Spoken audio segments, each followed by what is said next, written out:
नमस्कार, मैं हूं संजय शर्मा। आप देख रहे हैं 4 पीएम न्यूज़ नेटवर्क। एक चैनल पर मैं आज राजनाथ सिंह को सुन रहा था, रक्षा मंत्री को सुन रहा था और जब वो चीन के सवाल पर जवाब दे रहे थे तो मैं उनका मुँह देख रहा था। चीन के मुद्दे पर उन्होंने बहुत गोलमाल जवाब दिया। चीन का मुद्दा ऐसा है जो साहेब को पसीने ला देता है, गर्मी के मौसम में भी पसीने ला देता है। 56 इंच का सीना, ना कोई घुसाता, ना कोई घुसा है, जैसे डायलॉग और हकीकत कहीं जुदा। लद्दाख और चीन के बॉर्डर जो हैं वो गर्म है। लद्दाख की जनता अपने अधिकारों के लिए कभी इतनी सड़कों पे नहीं आई जितनी रैली, लाखों की संख्या में लोग सड़कों पे निकल चुके हैं। एक महान आदमी सोनम वांगचुक वहां पे लगातार 20-22 दिन से खुले आसमान के नीचे धरना दे रहे हैं सरकार, मोदी सरकार की नीतियों के खिलाफ। जब बात आज रक्षा मंत्री से चीन को लेकर हो रही थी तो मुझे याद आया, मैं गया हूँ लद्दाख, कई बार गया हूँ। उस चर्चित झील के आगे भी गया हूँ। गलवान घाटी के बस लगभग थोड़ा पास तक गया हूँ, मैंने वो घाटी देखी है। एक वीडियो बनाया था, हमारे यहाँ वीडियो लोड हुआ और बिल्कुल जायज वीडियो था। चीन के ऊपर था, अरुणाचल में कितनी घुसपैठ हुई है उसके ऊपर था। केंद्रीय मंत्री अनुराग ठाकुर ने यूट्यूब को चिट्ठी लिखी। 4 पीएम एक राजद्रोही शैलर टाइप का इस तरह की भाषा थी कि भारत के प्रति ये खराब खबर दिखाई गई और बिल्कुल 100% सही खबर थी। अगर गलत खबर होती तो मुझ पर मुकदमा होता। और मैंने कहा अनुराग ठाकुर जी को चिट्ठी भेज के कि आप जितने राष्ट्रभक्त होंगे उससे 1000 गुना राष्ट्रभक्त मैं हूँ। आपको टाइम भी लगेगा देश के लिए जान देने में, मैं पल भी नहीं झपकाऊंगा। मैं देश के लिए कुछ भी कर सकता हूँ, भारत के लिए कुछ भी कर सकता हूँ। लेकिन बड़ा सवाल ये था, यूट्यूब को लिखने का मतलब ये था कि मैं किसी भी तरह से ऐसे संवेदनशील विषयों पे बात ना करूं जिससे सरकार की कलई खुलती है। हमने भी यूट्यूब को जवाब भेजा, अपने सब तथ्यों के साथ जवाब भेजा, लेकिन चैनल को बंद कराने की ये कोई पहली कोशिश नहीं थी। सरकार ऐसी कोशिशें करती रहती है क्योंकि सरकार को समस्या है हम थोड़ा ज़्यादा सच बोल देते हैं, जो गीत गोदी मीडिया के दौर में पचाना मुश्किल है। केजरीवाल की पत्नी संदेशे पढ़ रही हैं और दिल्ली की जनता भावुक हो रही है। भारतीय जनता पार्टी को लग रहा है गलत दांव चल गया, क्योंकि 7 दिल्ली की लोकसभा सीटें खतरे में फंस गई हैं। इन सारे सवालों पर हमने आज प्रोफेसर अभय दुबे जी से बात की। ये शानदार पत्रकार, जिनको आप टीवी चैनलों पर लगातार देखते रहते हैं, बहुत व्यापक राजनीतिक सोच रखते हैं। आज इन सारे बातों पे हम उनसे विस्तार से बातचीत करेंगे। आपसे रिक्वेस्ट है, चैनल को ज्वाइन कीजिएगा, सब्सक्राइब करिएगा, प्यार बनाए रखिएगा। चलते हैं अभय दुबे जी के पास। 4 पीएम न्यूज नेटवर्क में अभय जी आपका स्वागत है। आज मैं एक टेलीविजन चैनल पर देश के रक्षा मंत्री राजनाथ सिंह को सुन रहा था। उनसे सवाल किया गया चीन के मुद्दे पर और फिर गोल गोल भाषा में उन्होंने जवाब दिया। मैं लद्दाख गया हूँ, कई बार गया हूँ। मैं उस पेंगोंग झील पे भी गया हूँ, जहाँ पे उसके आगे भी गया हूँ, जहाँ पे भारत के और चीन के सैनिकों के बीच मुठभेड़ हुई, कई सैनिक शहीद होने की खबर आई। लद्दाख के उस दर्द को भी मैंने बहुत करीब से महसूस किया है जो वहाँ के लोगों का है। पहली बार ऐसा हुआ है इतना ऐतिहासिक तरीके से सरकार के खिलाफ वहाँ हजारों लाखों लोगों ने रैली निकाली। लद्दाख में इतनी बड़ी रैली, इतना बड़ा मार्च कभी नहीं हुआ। एक वांगचुक साहब लगातार खुले आसमान के नीचे 20-22 दिन से लगातार अनशन पर हैं। बहुत कमजोर हालत हो गई है उनकी, लेकिन अंदर से प्राणवायु इतनी तेज है कि वो मोर्चा ले रहे हैं। यानी लद्दाख के लोग सरकार की तानाशाही रवैये से, सरकार के धोखाधड़ी से नाराज है। और बड़ा सवाल आज जो राजनाथ सिंह ने कहे, अगर आपने वो पूरा इंटरव्यू सुना हो, उसका मतलब क्या है? क्योंकि बहुत चर्चा है राजनाथ सिंह के इस गोलमोल जवाब की। राजनाथ सिंह ने बिना कुछ बोले क्या क्या कह दिया, ये मैं आपसे समझना चाहता हूँ। देखिए, संयोग से राजनाथ सिंह जी के साथ जब ये साक्षात्कार हो रहा था तो मैं वहां पर मौजूद था। तो मैंने उस साक्षात्कार को ध्यान से सुना। दिवांग, वरिष्ठ पत्रकार दिवांग ये साक्षात्कार ले रहे थे। ये एबीपी चैनल का एक शिखर सम्मेलन था, उसका पहला कार्यक्रम था और पूरा हॉल खचाखच भरा हुआ था। सब लोग बड़े उत्सुकता से रक्षा मंत्री का वक्तव्य सुन रहे थे। तो पहली बात तो हम लोगों को भारत के रक्षा मंत्री की तारीफ करनी चाहिए कि उनकी आवाज बड़ी संयमित थी और बहुत ही नपे तुले शब्दों में उन्होंने अपनी बात कही थी। और सवाल ऐसा था जिससे कोई थोड़ा बहुत भड़क भी सकता था, लेकिन ऐसा उनके ऊपर कोई असर नहीं हुआ। बहुत ही सोच समझ के उन्होंने अपनी बात कही। उनकी बात के जो बिल्कुल मैं ईमानदारी से उनकी बात की नुमाइंदगी यहाँ पे करना चाहूंगा, क्योंकि देखिए ये भारत की रक्षा नीति का सवाल है, ये किसी पार्टी का सवाल नहीं है। सरकार भारतीय जनता पार्टी को, कांग्रेस की हो या किसी और पार्टी की हो, गठजोड़ सरकार हो, रक्षा नीति के सवाल पे हम सब लोगों को एकजुट होना चाहिए, मैं ये मानता हूँ। आप भी मेरी बात की तस्दीक करेंगे। तो राजनाथ सिंह जी का कहना ये था कि ये एक ऐसा मुद्दा है जिसके ऊपर चीन के साथ में राजनयिक बातचीत चल रही है, इसलिए इस मुद्दे के ऊपर कोई बहुत बातचीत करना सार्वजनिक रूप से उचित नहीं है। पहली बात तो उन्होंने ये कही। दूसरी बात उन्होंने ये कहा कि ये एक ऐसा मसला है जिसके ऊपर कोई चीज, हमारी चीज उनके पास चली जाती है, कोई चीज उनकी हमारे पास चली जाती है, कभी वो आगे बढ़ जाते हैं, कभी हम आगे बढ़ जाते हैं, इसलिए इसके ऊपर कोई बहुत ही ठोस रूप से तथ्यात्मक कोई बातचीत अभी यहाँ पे मंच पे नहीं की जानी चाहिए। दूसरी बात उन्होंने ये कही। तीसरी बात उन्होंने ये कही कि मैं आपको विश्वास दिलाता हूं कि भारत पराजित नहीं हुआ है। ये उन्हीं के शब्द हैं, मैं इनको कोट अनकोट इन्वर्टेड कॉमा में कह रहा हूं। उन्होंने कहा कि भारत पराजित नहीं हुआ है। चौथी बात, उन्होंने विपक्ष की आलोचना करते हुए कहा था कि ये गलत बात है कि विपक्षी जो दल हैं वो भारतीय रक्षा सेनाओं के शौर्य और पराक्रम के ऊपर संदेह करते हैं। हालांकि इस तरह का प्रश्न उनसे नहीं पूछा गया था, लेकिन उन्होंने ये बात कही। तो उनके लंबे वक्तव्य जो बहुत ही राजनयिक किस्म की डिप्लोमेटिक भाषा में दिया गया था, उस वक्तव्य के ये 4 प्रमुख बिंदु हैं जो मैं उस वक्त वहां पर समझ पाया, जो मैंने आपके सामने रखे। अब हम इन बिंदुओं का विश्लेषण कर सकते हैं। इन बिंदुओं से कम एक बात स्पष्ट होती है कि चीन के मुकाबले रक्षा नीति के सवाल पर और सीमा विवाद के सवाल पर मोदी सरकार का हाथ चट्टान के नीचे दबा हुआ है। और जब आपका हाथ चट्टान के नीचे दब जाता है तो आप झटके से खींच के उसको नहीं निकालते। झटके से खींच के निकालेंगे तो हाथ वहीं रह जाएगा चट्टान के नीचे। उसको बहुत धीरे धीरे इंच दर इंच निकालना पड़ता है और उसमें बहुत लंबा समय लगता है। उस काम में तकलीफ भी होती है और हाथ के घायल होने का अंदेशा भी रहता है। अपना खून भी उसमें बहाना पड़ सकता है। तो मैं ये समझता हूं कि रक्षा नीति के प्रश्न पर, जिसमें हम लोगों को काफी गंभीरता से चर्चा करनी चाहिए, मैं ये मानता हूं, वो उस प्रश्न के ऊपर भारत सरकार का हाथ फंसा हुआ है। भारतीय सेनाओं ने चीनी सेनाओं का जम के वहां मुकाबला किया है, इसमें कोई शक नहीं, लेकिन दोनों की खून की बूंदें वहां पर सीमा पर गिरी हैं। इनकी बूंदें भी गिरी हैं और उनकी बूंदें भी गिरी हैं। जो डोकलाम के ऊपर जो संघर्ष हुआ था भारतीय सैनिकों का और चीनी सैनिकों के बीच में, जो हाथों हाथ लड़ाई हुई थी, मैं उस लड़ाई की याद दिला रहा हूं। वहां से ये समस्या शुरू होती है। उसके बाद के बहुत लंबे प्रकरण में, जहां तक मेरी जानकारी है, चीनियों ने उस पूरे इलाके में जबरदस्त इंफ्रास्ट्रक्चर खड़ा कर लिया है। वो पुल बना रहे हैं, वो बस्तियां बसा रहे हैं, वो रेल, वो सब कुछ कर रहे हैं मतलब चीन। अच्छा, तो ये जो चीनी लोग कर रहे हैं, और मुझे ऐसा लगता है, जो मुझे राजनाथ सिंह जी के वक्तव्य से मेरे ऊपर जो छवि पड़ी, वो इमेज ये प्रोजेक्ट हुई कि भारत सरकार चीन को अपनी शर्तों पर रोक पाने में सीधे सीधे समर्थ अभी तक नहीं हो पाई। और इसकी वजह से समस्या ये पैदा हुई है कि जो आमतौर पर छवि जा रही है वो ये है कि चीन का हाथ भारत के हाथ के मुकाबले भारी है। आप ये नहीं कह सकते कि भारत पराजित हो गया। ये राजनाथ सिंह ने बिल्कुल ठीक कहा कि भारत पराजित नहीं हुआ है, लेकिन भारत जीता भी नहीं है। इसका मतलब ये है भारत आप ये घोषणा पूर्वक नहीं कह सकते कि भारत ने चीन को परास्त कर दिया है या उन्हें धकेल दिया है। नहीं, चीन ही आगे बढ़ गया। अब ये मुझे बताइए कि इतना डर किस बात का? आयात निर्यात का आप मसला उठा के देख लीजिए। चीन हमें माल ज्यादा बेच रहा है, हम आज भी उससे ज्यादा खरीद रहे हैं। अपना माल हम कहाँ कम बेच पा रहे हैं? बहुत कम बेच पा रहे हैं। वो हमसे भयंकर मुनाफा कमा रहा है। बाजार चाइना की चीजों से पटा हुआ है। तो ये हम क्या केवल मंचों पर भाषण दे दे के खुश हो जाएं कि हम 56 इंच का सीना, कोई आंख नहीं तरेड़ सकता? ये क्या वो मंचों पर भाषण ही देंगे हम? देखिए, ये तो पब्लिक कंजम्पशन के लिए, लोगों को उल्लू बनाने के लिए इस प्रकार की डींगे मारी जाती हैं। ये 56 इंच का सीना तो मोदी जी शुरू में कहते थे, धीरे धीरे मोदी जी ने भी ये डायलॉग बोलना बंद कर दिया है। मैंने तो कम से कम कई वर्ष से मोदी के मुंह से ये डायलॉग नहीं सुना।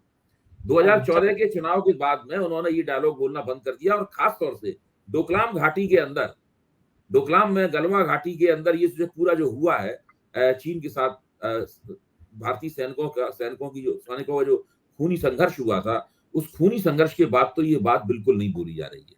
प्रधानमंत्री भी इस बात पर चुप रहते हैं, रक्षा मंत्री ने भी एक राजनयिक किस्म का, डिप्लोमेटिक किस्म का जवाब दिया, और दूसरे लोग भी जो है बजाय इसके कि इस बात का तथ्यात्मक उत्तर दें, ये कहने लगते हैं कि भारतीय रक्षा सेनाओं के शौर्य पे आप संदेह मत कीजिए। रक्षा सेनाओं के शौर्य पे कौन संदेह कर रहा है? कोई संदेह नहीं कर रहा है। दरअसल ये उनका एक बचाव वाला तर्क होता है, जिसकी आड़ में छुपकर वो अपनी जो सरकार की विदेश नीति के सवाल पर, रक्षा नीति के सवाल पर ये जो नाकामी है, इस नाकामी से बचना चाहते हैं। अब मैं आता हूं उस बात पे जो अभी आपने कहा है। मसला ये व्यापार का नहीं है।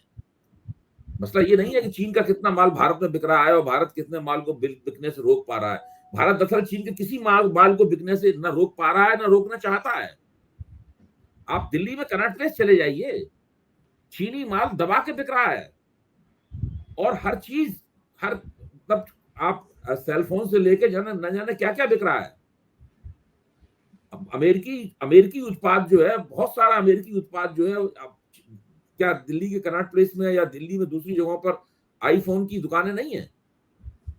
आईफोन का ज्यादातर हिस्सा कहां बनता है? चीन में बनता है तो वो अमेरिकी ब्रांड, लेकिन चीन में बनता है। तो वो तो जो इस वक्त अर्थव्यवस्था है दुनिया की, जो नई अर्थव्यवस्था है ग्लोबलाइजेशन के बाद में, आप उसमें किसी भी देश के माल को रोक नहीं सकते, ब्लॉक नहीं कर सकते किसी भी देश के माल को। ये असंभव है। अगर आप किसी देश के माल को ब्लॉक करेंगे तो आपको बहुत सारी चीजें ब्लॉक करनी पड़ेंगी।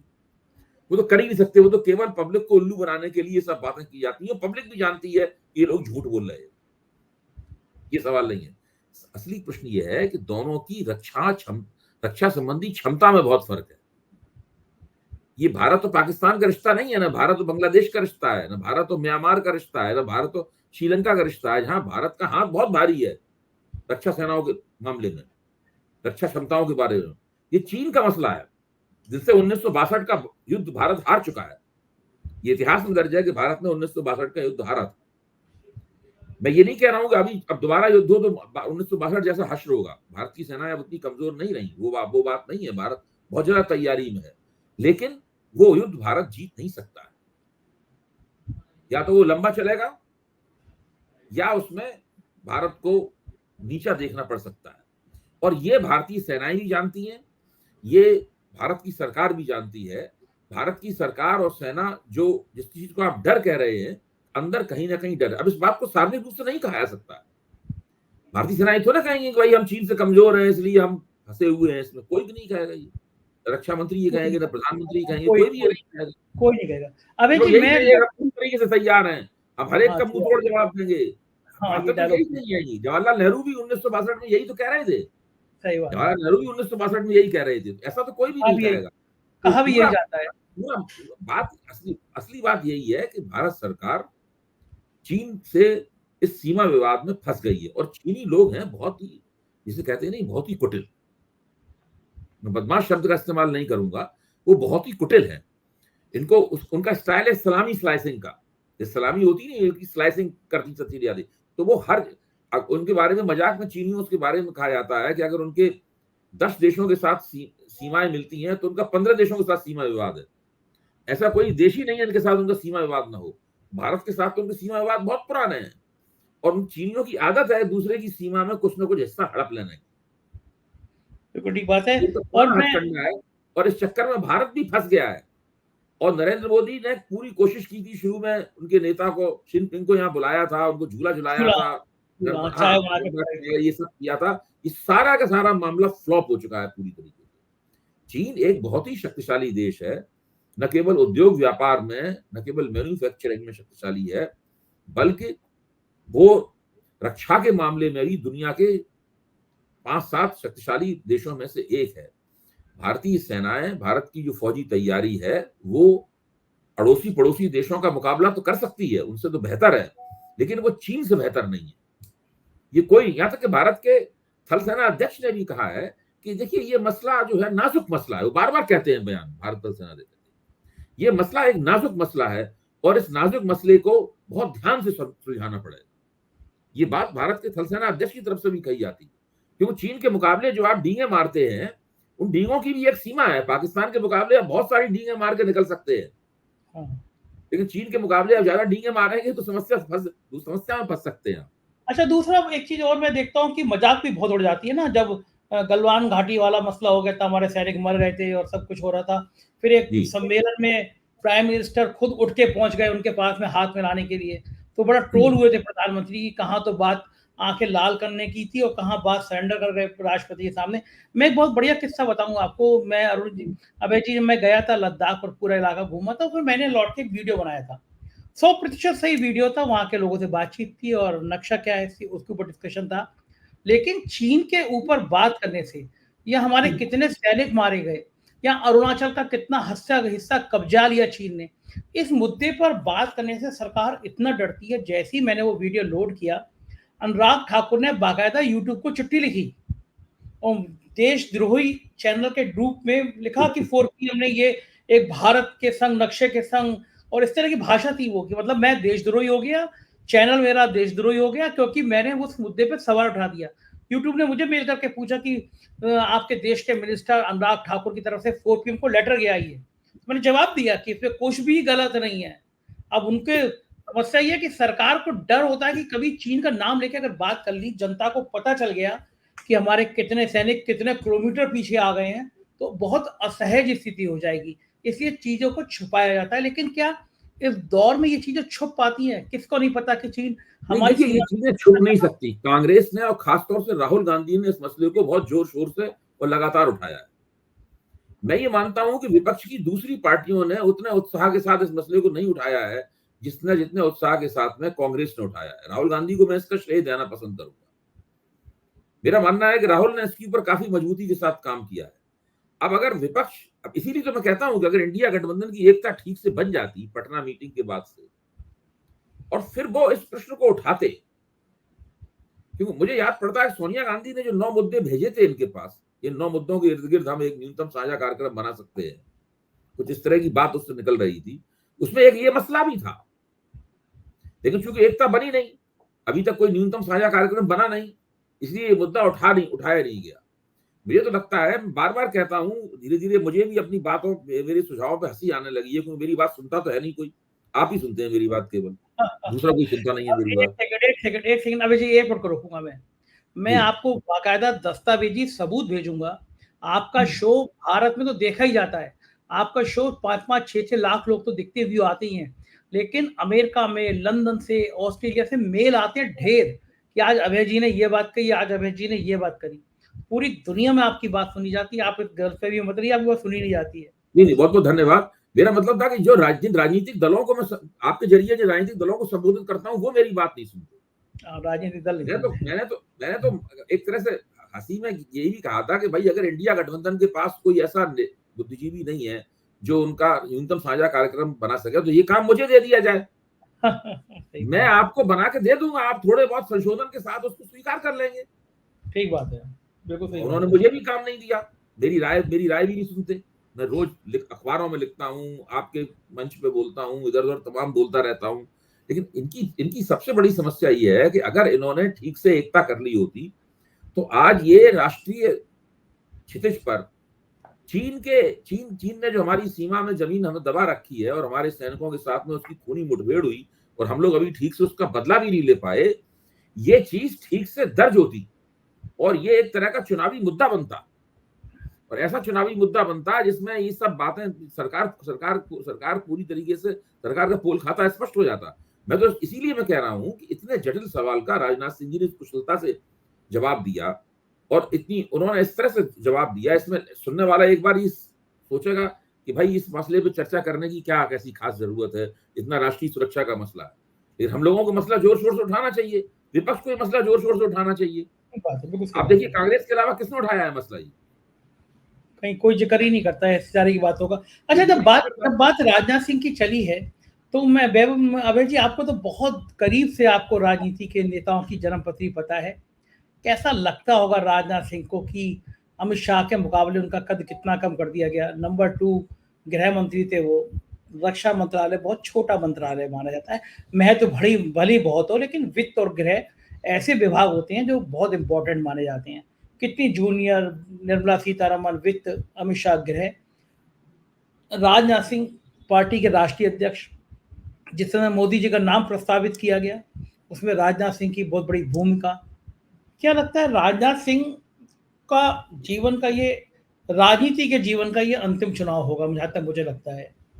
इस दौर में या अगली जब सरकार अगर मान लीजिए थोड़ी देर को बन जाती है एनडीए की, तो राजनाथ सिंह का क्या कद रहेगा अगली सरकार में, अगर सरकार बनती है तो? देखिए, जो इस वक्त भारतीय जनता पार्टी और राष्ट्रीय स्वयंसेवक संघ के अंदर जो माहौल है, अगर आप राष्ट्रीय स्वयंसेवक संघ के अंदरूनी लोगों से बातचीत करें कि नरेंद्र मोदी के बारे में आपका ख्याल क्या है, तो संघ के लोग कहते हैं कि संघ में नरेंद्र मोदी को पसंद नहीं किया जाता। संघ वाले नरेंद्र मोदी के प्रति सहज नहीं है। अभी जब सहज नहीं है तो फिर इतना ये ऐसा क्यों चल रहा है?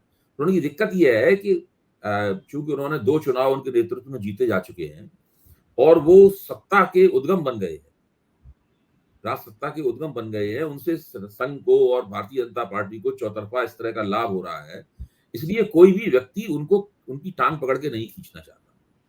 मैं ये मानता हूं कि संघ जिन 2 व्यक्तियों पर सबसे ज्यादा भरोसा करता है, उसमें एक का नाम है राजनाथ सिंह और दूसरे का नाम है नितिन गडकरी। और ये अमित शाह के भारतीय जनता पार्टी के अध्यक्ष बनने से पहले यही 2 व्यक्ति भाजपा के अध्यक्ष थे। एक एक करके यही 2 व्यक्ति भाजपा के अध्यक्ष बने। मैं अभी भी मानता हूं कि ये दोनों व्यक्ति उस जमाने की भारतीय जनता पार्टी की नुमाइंदगी करते हैं जब भारतीय जनता पार्टी अधिक लोकतांत्रिक थी। अटल बिहारी अडवाणी जी के जमाने की भारतीय जनता पार्टी जो थी, जिसमें जो इस तरीके से संस्थाओं को निचोड़ नहीं रही थी, ये तो कंट्रोल और कैप्चर का ऐसा खेल खेला है अमित शाह और नरेंद्र मोदी ने आके, इसमें तमाम पूरी की पूरी संस्थाओं को इन लोगों ने बुरी तरीके से निचोड़ के रख दिया है। और जिस दिन नरेंद्र मोदी की अगर उनका बस चले तो वो तो गडकरी जी को और राजनाथ सिंह जी दोनों को हटा दें। वो फंसा हुआ महसूस कर रहे हैं इस वक्त, इसीलिए वो किसी भी व्यक्ति को हटाना नहीं चाहते इस वक्त, और इन दोनों बड़े नेताओं को तो बिल्कुल नहीं हटाना चाहते, क्योंकि वो नहीं चाहते कि उनके खिलाफ किसी भी तरह की कोई मोर्चाबंदी हो, कोई पेशबंदी हो। इसीलिए देखिए सबको टिकट भी मिल गए हैं और बहुत कम लोगों के टिकट काटे जा रहे हैं, ना के बराबर। मैंने कल बताया भी था कि 2014 में टिकट काटने का प्रतिशत था, 2019 में टिकट काटने का प्रतिशत था, इस बार उससे ज्यादा प्रतिशत नहीं है टिकट काटने का। यही कारण है अगला जो संभावित मंत्रिमंडल अगर मोदी सरकार बनती है तो उसमें सभी लोग कह रहे हैं कि गडकरी और राजनाथ सिंह की बहुत ज्यादा हैसियत होगी नहीं। हैसियत अभी भी कम कर रखी है। आप देखो ना किस तरह गडकरी के सारे विभाग ले लिए गए, संसदीय दल से उनको हटा दिया गया, मीटिंग नहीं उसमें भाग ले सकते हो। गडकरी की इतनी उपेक्षा क्यों? देखिए, ये भारतीय जनता पार्टी के अंदर चलने वाला सत्ता संघर्ष है, ये भाजपा के अंदर चलने वाला सत्ता संघर्ष है। इसमें एक पार्टी राष्ट्रीय स्वयंसेवक संघ भी है और ये बहुत ही नाजुक किस्म का पूरा मामला है। इसके अंदर जो समीकरण काम कर रहे हैं, उन समीकरणों को समझना, किधर पलड़ा झुक रहा है, कब पलड़ा किधर झुकता है, कौन कहां फिसल रहा है, कौन कहां संभल रहा है, इन चीजों पर गहरी निगाह रखना एक राजनीतिक समीक्षक के रूप में मेरी जिम्मेदारी है, आपकी भी जिम्मेदारी है उसकी। और इसको बहुत ध्यान से देखने से ही वो मसला समझ में आएगा और तभी हम समझ पाएंगे कि चुनाव के बाद में पानी किधर मरेगा। अभी से उसके बारे में भविष्यवाणी करना उचित नहीं है। हाँ, बात तो ठीक है कि भविष्य में अभी तो सरकार बनना ही मुश्किल है, आसान नहीं है, संघर्ष सब तरफ से जारी है। इस बीच में चलिए एक और दल की बात करें हम, वो है आम आदमी पार्टी। जिस तरह से अरविंद केजरीवाल की पत्नी लगातार उनके संदेश पढ़ रही हैं, एक अभियान शुरू किया, क्या लगता है कि पत्नी जब पढ़ती है इस तरह के संदेश को, पत्नी जब कहती है मेरे पति पर अत्याचार हो रहा है, मेरा पति जेल में है, तो क्या ये एक पत्नी की पीड़ा जब वो बताती है तो क्या ज्यादा समझ में आती है लोगों को? और ये क्या अरविंद केजरीवाल का एक बड़ा दांव है? क्योंकि बात ये भी आ रही है कि उन्होंने बहस खुद करी, डिमांड का बहुत ज्यादा विरोध नहीं किया, वो खुद चाहते हैं कि अब 1-1.5 महीना वो जेल में ही रह लें। जेल में रह के लोग कह रहे हैं कि जेल में रह के जितना फायदा अरविंद केजरीवाल उठा देंगे, ऐसी भावुकतापूर्ण संदेश आएंगे, सेंटीमेंट्स होंगे। आपको लगता है ठीक होगा ये? देखिए, एबीपी चैनल का जो शिखर सम्मेलन था उसमें सारे दिन में भारतीय जनता पार्टी के नेताओं के वक्तव्य सुनता रहा और हर बार जब हर बातचीत में अरविंद केजरीवाल का नाम आया और जाहिर है कि उन्होंने काफी तंजिया लहजे में, कटाक्ष के लहजे में, खिल्ली उड़ाने के लहजे में, मखौल उड़ाने के लहजे में ये बात कही। सबने कहा कि नैतिकता का सवाल ये है कि भाई उनको मुख्यमंत्री पद से इस्तीफा देना चाहिए, लेकिन किसी व्यक्ति ने ये नहीं बताया कि आखिरकार उन्हें मुख्यमंत्री पद से इस्तीफा देने के लिए कैसे मजबूर करें। वो कौन सी युक्ति है, वो कौन सा तरीका है जिसका आप इस्तेमाल करेंगे और अरविंद केजरीवाल फौरन मुख्यमंत्री पद से इस्तीफा दे दें। देखिए, उनको वो मुख्यमंत्री, यहां तक हाई कोर्ट ने भी कह दिया। आप तो हाई कोर्ट में एक पब्लिक इंटरेस्ट लिटिगेशन गया था, भाजपा वाले इस तरह की PIL में बहुत माहिर होते हैं। हाई कोर्ट ने साफ कह दिया कि भाई हम ये तो काम LG का काम है, ये LG और गृह मंत्रालय के बीच का मसला है, वो ये तय करेंगे। हम कौन होते हैं इसमें हस्तक्षेप करने वाले? हमारे पास तो कोई तरीका नहीं है उनको मुख्यमंत्री पद से हटाने का। मुख्यमंत्री पद या तो विधायक दल की मीटिंग में हटता है व्यक्ति, या विश्वास प्रस्ताव के जरिए हटता है, या LG रिपोर्ट देता है गृह मंत्रालय को कि यहाँ पर शासन प्रशासन चलाना असंभव हो गया है, संवैधानिक प्रक्रिया बाधित हो गई है, तब संविधान के कुछ प्रावधानों को उपयोग करके सरकार बर्खास्त कर दी जाती है, विधानसभा भंग कर दी जाती है, या मुलतवी कर दी जाती है। ये बिल्कुल सीधे सीधे तरीके हैं। अब भारतीय जनता पार्टी भ्रमित है, अनिर्णय की शिकार है। आज से 10 साल पहले भी 2013 और 14 में वो रही, उसी का नतीजा उसे 2015 की फरवरी में 3 सीटों के रूप में उठाना पड़ा, और भारतीय जनता पार्टी फिर से उसी भ्रम की शिकार खड़ी हुई है। आज अरविंद केजरीवाल को गिरफ्तार करने में जिसने देरदार की बहुत ज्यादा, इसके पीछे भी यही बात थी। अब मैं अंदाजा लगा सकता हूं। मैं तो ये कहता हूं कि जब हाईकोर्ट में अरविंद केजरीवाल गए और उन्होंने हाईकोर्ट से ये कहा, मैं विस्तार से थोड़ा विस्तार में जा रहा हूं इसमें, जब हाईकोर्ट से उन्होंने ये कहा कि मेरी गिरफ्तारी पे बंदिश लगाई जाए, रोक लगाई जाए, हाईकोर्ट ने उनकी गिरफ्तारी को रोक लगाने से इनकार कर दिया। ईडी भी हाईकोर्ट गई, ईडी ने कहा कि हमारे पक्ष को भी सुना जाए, तो हाईकोर्ट ने पूछा बस सुनाइए आप अपना पक्ष। ईडी ने बताया कि भाई इनके खिलाफ इतने इतने इल्जाम है, इनकी जो याचिका है सुनी नहीं जानी चाहिए, इनकी प्रेयर पे आप गौर ही मत करें। लेकिन हाईकोर्ट ने ईडी की बात नहीं मानी। हाईकोर्ट ने कहा नहीं, हम इनकी प्रेयर सुनेंगे। फिर हाईकोर्ट ने पलटकर ईडी से यह पूछा कि अगर इतने ही बड़े बड़े आरोप इनके ऊपर हैं, तो आपने अभी तक इन्हें गिरफ्तार क्यों नहीं किया? आप गिरफ्तार करने के लिए क्या अभियुक्त से परमिशन मांगते हैं उसकी? ठीक बात है। तो इस बात पे ईडी अचकचा गई। तुरंत हाईकोर्ट ने पूछ दिया जरा इनकी फाइल दिखाइए, हम भी तो देखें जो आरोप आप बता रहे हैं वो आरोप कितने क्या हैं। तो वही काम 22 अप्रैल को होगा। 22 अप्रैल को ईडी अपना जवाब भी फाइल करेगी, मुकदमे की फाइल भी हाईकोर्ट को दिखाई जाएगी, और हाईकोर्ट उसको देख के अपना उसमें फैसला करेगा। तो जैसे ही उसने कहा आप फाइल दिखाइए, वैसे ही ईडी का माथा ठनका। तब आनंद फानंद में अरविंद केजरीवाल को गिरफ्तार करने का निर्णय लिया गया। अगर हाईकोर्ट ही नहीं कहता तो इतने दिनों तक जो निर्णय नहीं लिया पाया था, ये मामला और भी लटका रहता, क्योंकि जानती थी ईडी और भारतीय जनता पार्टी, LG वगैरह सब लोग जानते थे कि अरविंद केजरीवाल क्या करने वाले थे। उन्होंने उसकी पूरी तैयारी कर रखी थी, और ये तैयारी ये भी समझ रहे थे, हमारे जैसा बंदा भी समझ रहा था जो राजनीति से दूर खड़ा हो, एक हाथ दूर खड़े होकर उसकी समीक्षा करता है। और वही हुआ है जिसकी योजना आम आदमी पार्टी वाले बना रहे थे।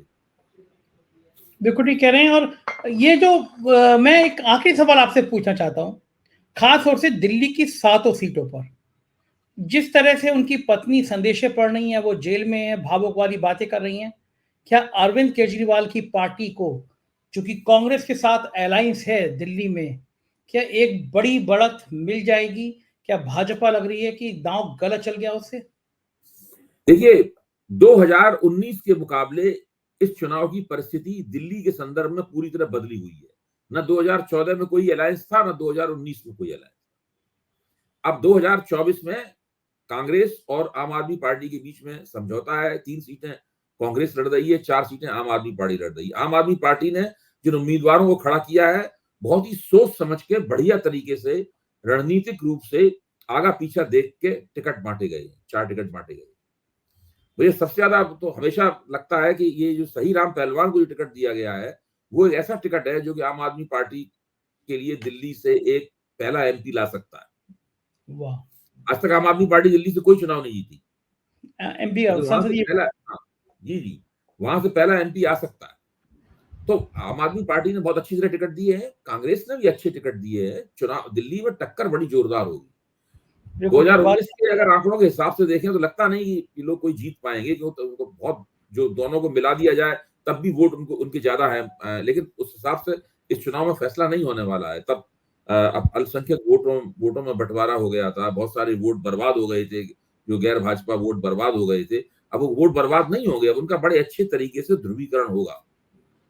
ठीक बात है, बिल्कुल। हम सभी का मानना यह है, दिल्ली में मैंने जितने लोगों से बात की, उन्होंने ये कहा कि इस बार लगता है कि बीजेपी गलती कर गई अरविंद केजरीवाल को जेल भेज के। बहुत बहुत जी, शुक्रिया अभय जी, आपने राजनीति की इतनी बातें हमें विस्तार से समझाई। धन्यवाद, आभार। ये थे अभय दुबे जी, और हम लोग रोज राजनीति का पूरा लेखा जोखा करते हैं। मुझे उम्मीद है कि आप अपने कमेंट जरूर करेंगे, अपनी राय बताएंगे। चैनल को सब्सक्राइब करिएगा, ज्वाइन करिएगा। शुक्रिया, थैंक यू।